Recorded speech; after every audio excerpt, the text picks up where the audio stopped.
Bonjour, chers enfants de Dieu dans les mondes, fidèles de l'Église Nouvelle Apostolat Authentique. Très heureux de partager ce moment où plusieurs lanternes seront éclairées. C'est le matin par notre instructeur qui est notre très cher ancien Ngulu que nous saluons. Bonjour, cher ancien. Bonjour, cher journaliste. Merci pour l'invitation. Merci beaucoup. Ensemble, nous allons partager ces moments avec mon confrère qui est le coordonnateur international adjoint que je salue. Bonjour, cher. Bonjour, frère Chex. Alors, ensemble, cher ancien, nous allons parler sur la thématique de la prière. D'emblée, nous vous demandons de nous expliquer qu'est-ce qu'est la prière selon la Bible. Merci beaucoup pour l'invitation encore une fois de plus. Merci parce que vous avez eu l'idée d'éclairer un peu beaucoup de zones d'ombre dans la conscience de plusieurs fidèles, surtout de l'Église Nouvelle Apostolat. Je mets la question à la fin.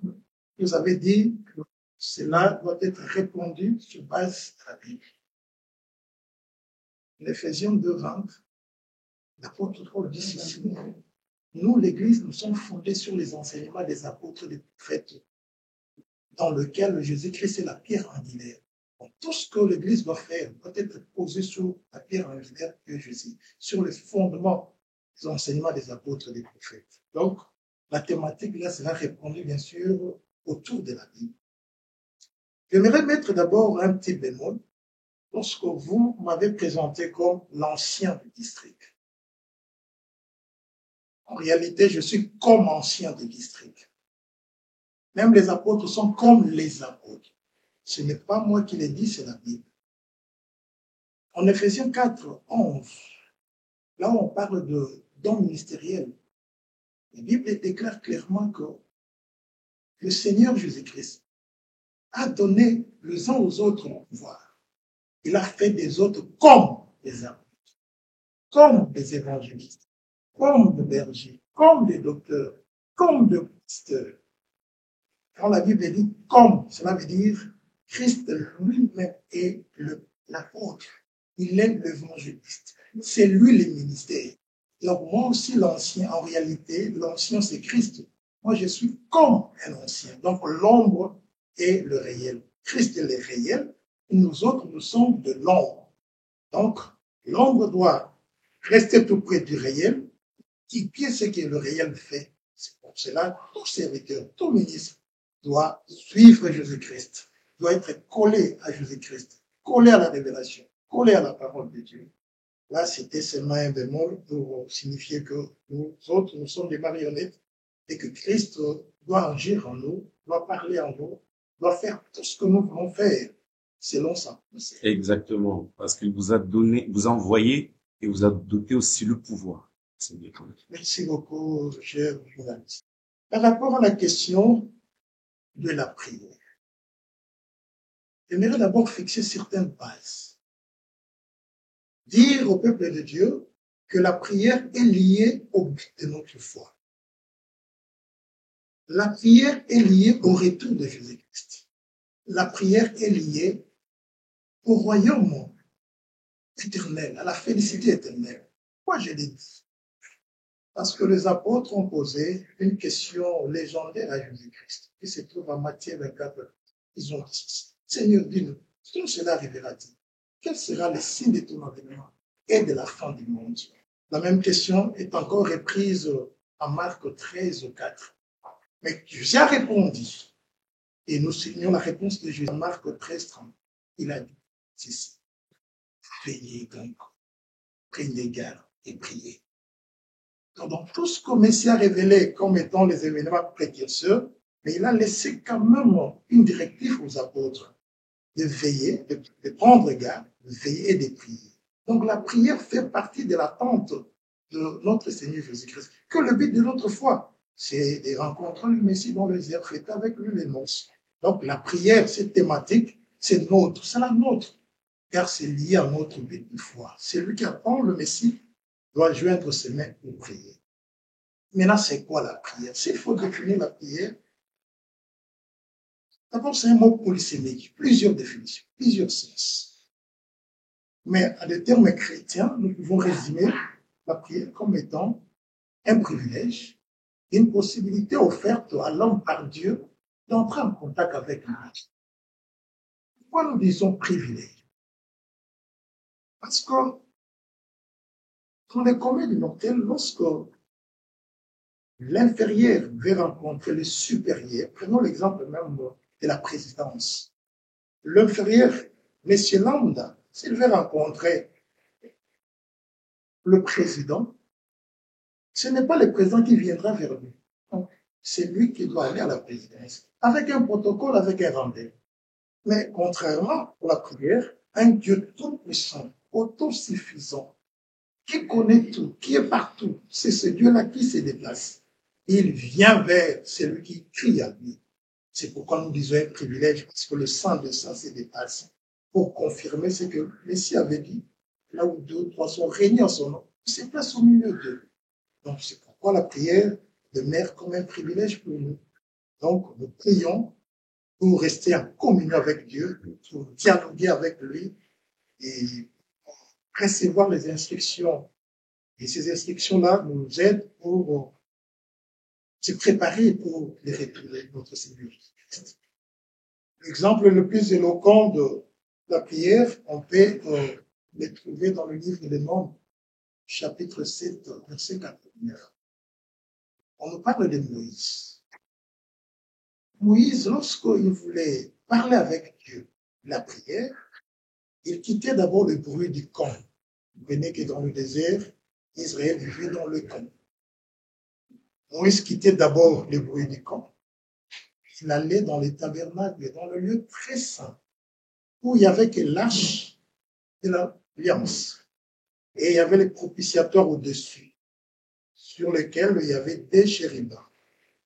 Et entre les ailes de deux chérubins, c'est alors que Moïse écoutait d'abord Dieu avant de parler. Dans la lumière demeure un dialogue. Moïse écoutait d'abord Dieu et puis il parlait. Et après Dieu parlait encore. Mais actuellement, c'est un peu difficile de voir des gens faire ce dialogue, cette conversation avec Dieu. Actuellement, c'est devenu un monologue. Vous verrez quelqu'un qui prie, mais il n'entend rien. Il n'écoute rien. Ça devient un monologue, ce n'est plus un dialogue. Et c'est comme, qui dirait, dans les réseaux sociaux, des fausses et des audios. Nous lançons au Dieu des audios et des fausses. Or, la prière, ce n'est plus comme ça. La prière, il faut qu'il y ait une interaction entre Dieu Tout-Puissant et le priant, celui qui prie. Il faut qu'il y ait une interaction. Vous allez me dire, des fois, lorsque nous prions, nous n'écoutons pas Dieu. Oui, certainement. Lorsque quelqu'un est à côté de Dieu, il ne saura pas écouter l'appel de Dieu. C'est pourquoi nous demandons fidèles de diminuer un peu les volumes pour écouter Dieu. Lorsque le volume du monde est élevé, c'est difficile d'écouter. C'est pourquoi la prière demeure aussi une initiation, demeure un rituel. Samuel ne connaissait pas la voix de Dieu. On l'a appelé à 3 reprises. Et le prêtre lui a dit ceci. Ah, c'est Dieu qui t'appelle. Cette fois-ci, si tu attends cette voix, plus seulement. Mais voici, Dieu parle à ton serviteur. Écoute. Dans ce sens-là que nous devons écouter Dieu. Il ne faut pas seulement parler, laisser le gosse, que ce soit l'audio. Ça, ce n'est pas un dialogue, c'est un monologue. Merci beaucoup, cher ancien. Cher prêtre, je pense que vous nous avez bien suivis avec beaucoup d'attention.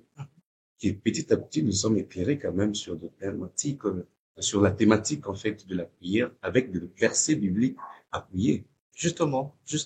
Cher ancien, vous venez tout à l'heure de dire que la prière est une possibilité accordée à l'homme pour entrer en contact avec Dieu. Alors, nous voudrions savoir comment la prière peut-elle être conciliée avec le concept de la souveraineté divine. Pourquoi? Parce que le Seigneur, il connaît nos désirs. Il connaît nos besoins, nos desiderata, tout ce qui nous dérange. Alors, quel serait alors le but de la prière? Pourquoi nous devons prier? Merci beaucoup pour cette question. Nous devons prier parce que lui-même, le Maître, nous recommande de prier. Lui qui connaît tout, omniscient, autosuffisant, ça veut dire qu'il ne dépend de personne. Mais cet autosuffisant nous demande de prier. C'est une recommandation. Et nous devons prier. Et nous verrons d'ailleurs l'importance de la prière. Parce que c'est lui qui nous recommande de prier. Donc la prière a une importance capitale dans la vie d'un chrétien. C'est une recommandation. Et d'ailleurs, le Maître lui-même, Yoshua, Jésus a confirmé. Il a dit ceci. Demandez toutes choses au Père. Non, non, il sera. Plusieurs fois, plusieurs exemples bibliques relatent ces recommandations. Le temps de l'Éternel, l'Ancien Testament, dans la prière, elle n'est pas un exercice, non. La prière, c'est toute une vie. J'insiste sur ça. La prière n'est pas un exercice, non, je dis non. La prière doit corroborer à notre vie. C'est un rituel, en fait. En quelque sorte, c'est la respiration de l'âme. Oui, évidemment, c'est la respiration de l'âme. Donc, celui qui vit doit respirer. Or, Dieu, c'est lui le réel. Nous sommes l'ombre. Alors, l'ombre ne peut que rester à côté du réel. Si l'ombre s'échappe du réel, l'ombre va se dissiper. Et nous devons rester tout près de Dieu à travers la prière. À l'époque, dans le jardin d'Éden, nos ancêtres ne priaient pas. Parce que Dieu communiait déjà avec, et il y avait la perfection. Et quand le lion de la perfection était brisé par le péché, c'était un peu difficile de converser avec Dieu. Et Dieu, par sa souveraineté, par son amour, sa bonté, sa grâce, il a rétabli maintenant cette connexion à travers la prière. C'est une recommandation pour nous de prier. Et les disciples de Christ, ils ont posé la question à Jésus-Christ. Comment nous devons prier?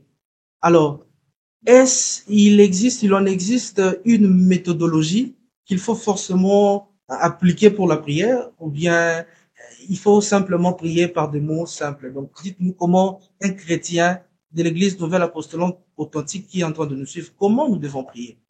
Très bien pour cette question. Je disais que la prière, ce n'est pas un exercice, c'est le mode de vie. Dans notre Église, la prière est un pilier comme d'autres piliers.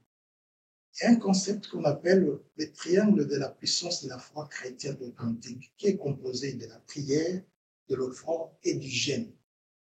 Donc, les trois parties-là forment un triangle. Et la prière fait partie du mode de vie. C'est la pratique de la foi chrétienne authentique. Donc, la prière constitue l'un des piliers. C'est le Seigneur lui-même qui a prêché, c'est dans le sermon sur la montagne, Matthieu 6, chapitre 6, verset 2 jusqu'à 18. Jésus enseigne sur ces trois parties-là. Je répète, la prière, l'offrande et le jeûne. Mais les disciples ont observé Jésus-Christ en train de prier. Il ne dit pas que parmi les disciples de Jésus, il y avait des Juifs qui aussi, tels que Nathanaël, dont Jésus dit qu'il n'y a pas de fraude dans ces Juifs. À part lui, il y avait André, qui était forcément un disciple de Jean-Baptiste. Et qui était Jean-Baptiste? Il était essénien. Essénien, c'est un courant religieux à l'époque de Jésus qui appliquait de façon rigoureuse la Torah, la loi des prières. Il savait comment prier. André fut un disciple de Jean-Baptiste. Il a vu comment Jean-Baptiste priait. Mais une fois à côté du maître, les rabbins, Jésus-Christ, bien sûr, ils ont vu une autre méthodologie de prière. Donc, les disciples étaient restés perplexes. Ils ont eu le courage, ils ont demandé à leur maître, c'est dans le livre de Luc, chapitre 11, verset 1. Seigneur, montre-nous à prier comme Jésus aussi l'a fait. Certainement, cette question pouvait provenir des gens, d'André, qui étaient les disciples des gens, même si la Bible les mentionne. Et sur cette question, Jésus a montré maintenant. Personne n'appelait Dieu Père. Jésus-Christ a montré à ses apôtres, ses disciples, d'appeler Dieu. C'est déjà un autre lien d'affiliation. On ne considère plus Dieu comme étant un roi qui règne, qui frappe avec un bâton. qui torture, qui punit, non. Cette fois-ci, la relation a changé. C'est une relation de père au fils. Et lorsque nous prochons de Dieu, nous les considérons comme notre père. Et en tant que notre père, nous avons des droits et des devoirs. Quels sont les droits? Ce Dieu-là nous aime, ce Dieu-là nous bonifie par sa grâce, sa bonté. Et ce Dieu-là nous protège, nous rassure et assure notre quotidien. C'est pourquoi la prière doit s'apprendre. On ne doit pas se lever le matin comme ça, je vais prier. Non. On doit apprendre. Et c'est le Seigneur qui a montré comment prier. Dans plusieurs reprises, Jésus a fait plusieurs sortes de prières. Et ce sont des types de prières que nous devons apprendre à intérioriser. Merci beaucoup, cher ancien. Et où prier et quelle position prendre à prier? Merci beaucoup pour cette question. Où prier, quelle position à prendre? Cela découle également d'une conversation de Jésus avec la femme samaritaine dans le livre de Jean, chapitre 4. Lisez, même à partir du verset 13, vous descendez vers la fin, vous verrez, la femme samaritaine a dit à Jésus, vous les Juifs, vous partez prier à Jérusalem. Nous, les Samaritains, nous prions sur la montagne de Garizim. Donc, c'était un lieu de prière. Le temple de Jérusalem, c'était un lieu de prière. À l'époque, les gens partaient prier. Même le tabernacle à l'époque, qui est une figure du temple, les gens partaient prier. Mais Jésus a donné des directives claires. Parce que si cela était possible d'aller prier seulement à Jérusalem, comprenez maintenant un chrétien qui est à Chikapa, par exemple. Comment fera-t-il pour aller prier seulement à Jérusalem? Alors, le Seigneur, étant prophète, il a vu déjà l'expansion de l'être. C'est pourquoi il a dit, l'heure vient, il est déjà venu. Il n'ira ni à Jérusalem, ni également à Garizim. Mais le vrai chrétien, prieront le Père sur place. Mais en esprit et en vérité. Nous prions en tout lieu. Et il n'y a pas une position à prendre. Parce que notre Père sonde le cœur. Il n'y a pas une position idéale à prendre lorsque nous prions. J'insiste, il n'y a même pas un vêtement porté pour pas ça. Seulement, excusez-moi, seulement avec cabale juif et la cabale chrétienne, cabale juif avec un, cabale chrétien avec C, ont introduit des doctrines des démons. Moi, j'appelle ça des démons parce que l'apôtre Paul en parle même dans Timothée chapitre 4. Il viendra un temps où il y aura des doctrines des démons, des faux docteurs. Ils ont distillé un enseignement selon lequel, avant de prier, il faut porter un tunique approprié pour la prière. Ça s'appelle, le nom m'a échappé, ça va venir, c'est en fait un drap que l'on porte. Et il faut d'abord porter ces draps-là pour prier. Le nom va revenir, c'est un nom hébraïque. Et actuellement, même dans la vie de Kinshasa, les gens en portent. C'est les talit. Le nom est venu, c'est les talit. En fait, les partenaires actuels font ces talit-là à leurs fidèles. Qu'est-ce que c'est l'habit approprié pour la prière? Or, les talit a été utilisé dans le judaïsme. Nous ne sommes pas sous la loi. Nous sommes maintenant sous la grâce. Donc, ça ne prend pas d'un habit, d'un tunique, ou d'une position à prendre. Mais néanmoins, nous devons quand même respecter la sainteté de Dieu. Si l'on ferme les yeux, c'est pour lui dire que nous avons fermé les mondes pour entrer dans l'intimité avec toi. Souvenez-vous de Nombre 7, 89 avec Moïse. Moïse priait dans le lieu très saint. Le lieu très saint, c'est un lieu obscur. Il n'y avait pas de lumière. Il y a une différence entre l'obscurité et les ténèbres. Dieu est dans l'obscurité absolue. C'est pourquoi nous fermons les yeux pour reproduire le lieu très saint. Et lorsque nous fermons les yeux, on peut joindre nos mains, on peut s'agenouiller. S'il s'agit d'une prière individuelle, on peut le faire. Donc, il n'y a pas une position posée pour que Dieu puisse écouter. Il n'y a même pas une direction. L'époque où Daniel priait en direction de Jérusalem, ça c'était les Tanakh. Mais actuellement, avec la grâce qui vient de notre Seigneur Jésus-Christ, grâce à ce sacrifice, les chrétiens étaient franchis. et prier Dieu en n'importe quel lieu, en n'importe quelle circonstance. Et ça ne dépend pas d'un vêtement. Mais le chrétien, on a tendance de dire, pour prier, il faut forcément le faire à minuit. Il faut forcément le faire à la nuit quand les gens dorment. Pendant ces temps, en tout cas, les anges sont en permanence. C'est Dieu grave. va rapidement exaucer la prière. À quand il faut prier? Oui, ça c'est la raison humaine. L'homme réfléchit comme ça. Quand nous fûmes étudiants, on se disait, il faut lire pendant la nuit, Mhm. c'est un peu qu'on puisse se pour emmagasiner. Pendant ce temps, vous êtes inspiré. Oui, ça c'est le raisonnement. Nous prions un Dieu qui est esprit. Jésus a dit, Dieu est esprit, il faut que ceux qui l'adorent en esprit et en En vérité. vérité. Alors le monde spirituel ne fonctionne pas comme le monde physique. Dans le monde spirituel, il n'y a pas de chrono. Les esprits ne dorment pas. Les esprits sont là toujours en travail. C'est pourquoi Dieu le Père ne somnole et ne dort. Il est l'autosuffisant. Même les anges également, même les démons. Le monde obscur également ne dort. Qui est ce chrétien-là qui peut dire que je peux prier seulement avec Dieu? Non. L'apôtre Paul, d'ailleurs, nous a recommandé de prier sans cesse. 1 Thessaloniciens, chapitre 5, verset 17. Prier sans cesse. Donc, la prière, c'est notre mode de vie. On doit prier sans cesse. Mais il faut enlever certains des...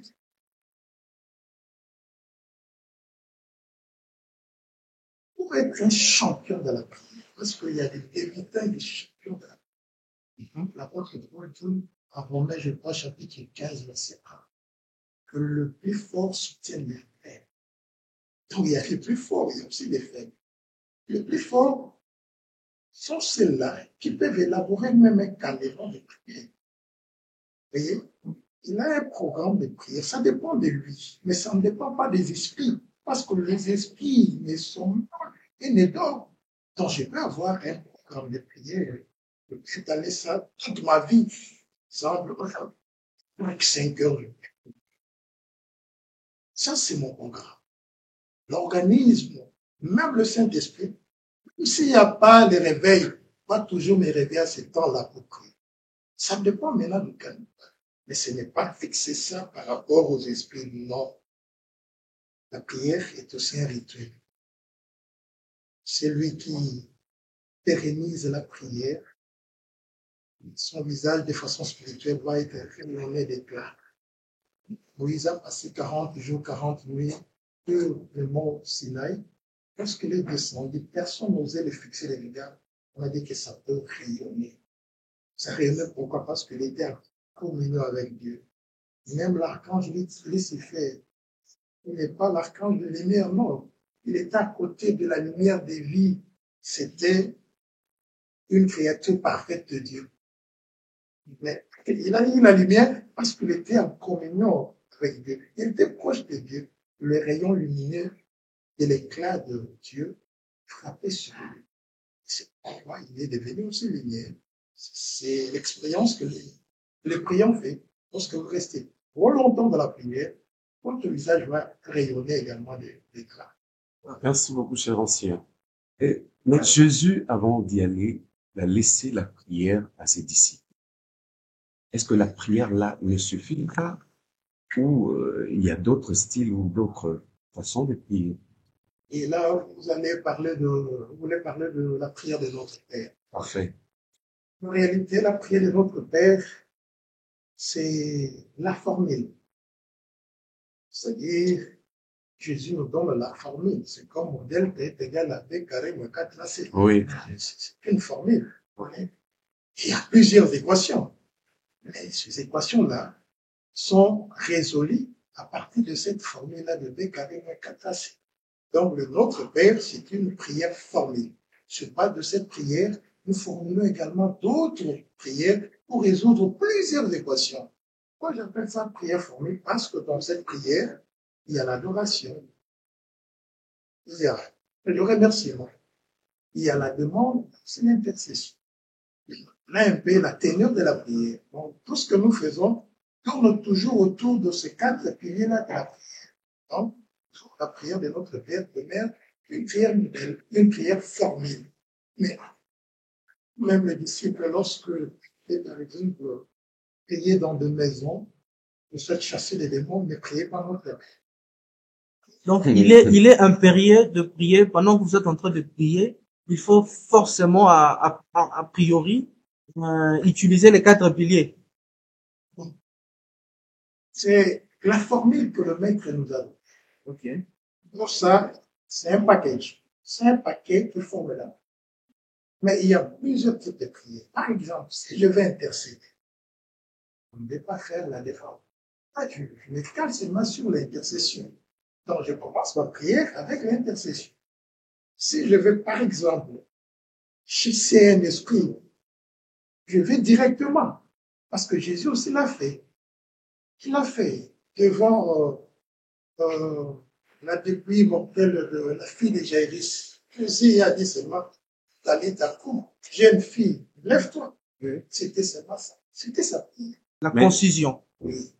Alors, quand vous évoquez sur le formé, toujours dans le cadre de formé, vous parlez de chasser les démons.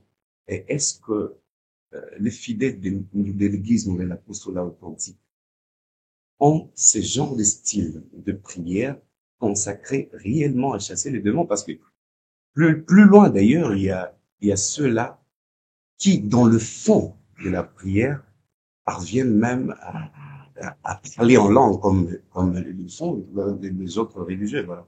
C'est beaucoup. Les fidèles du nouvel apostolat authentique ne sont pas des fidèles à part entière.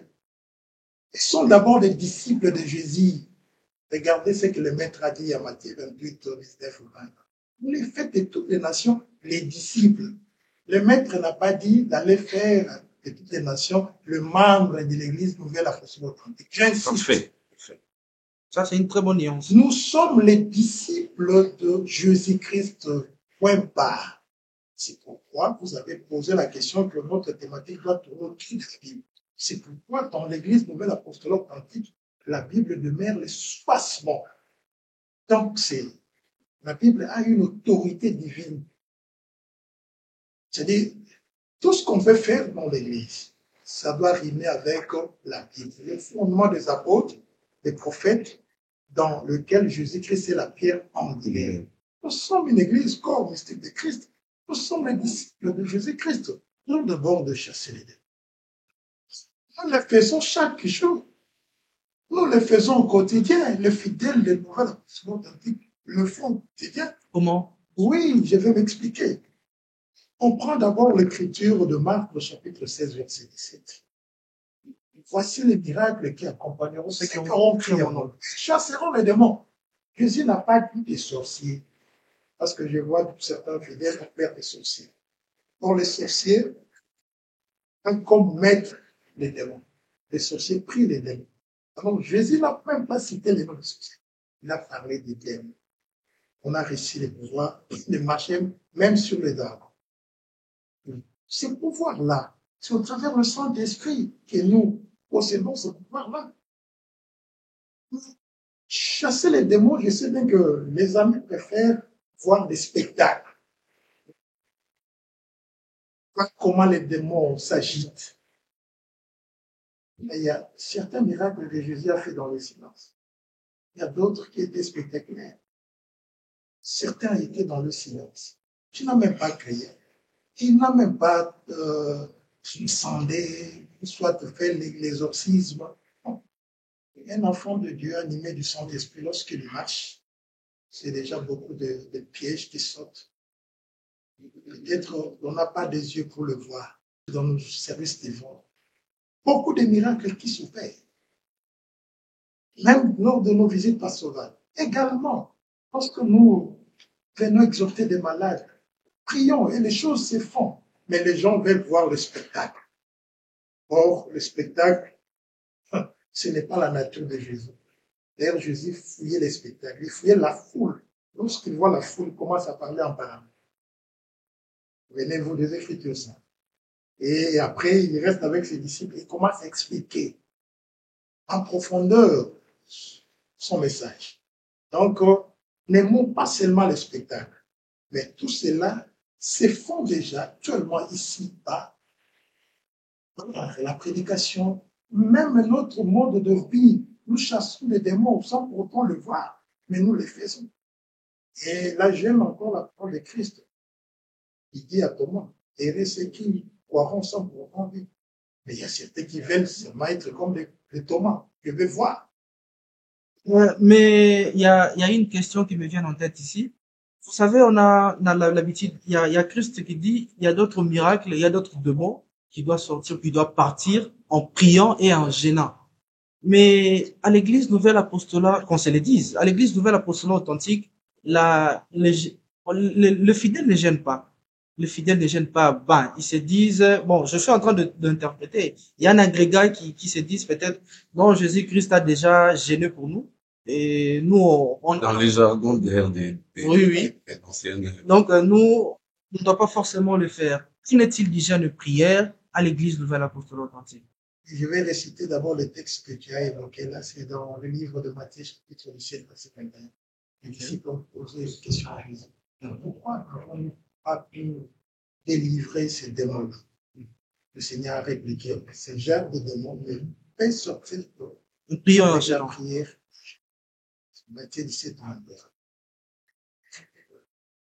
Pourquoi le fidèle des nouvelles apostolats authentiques le gêne? L'entrée de jeu, j'ai évoqué un triangle. Donc, vous avez d'ailleurs parlé du jeûne.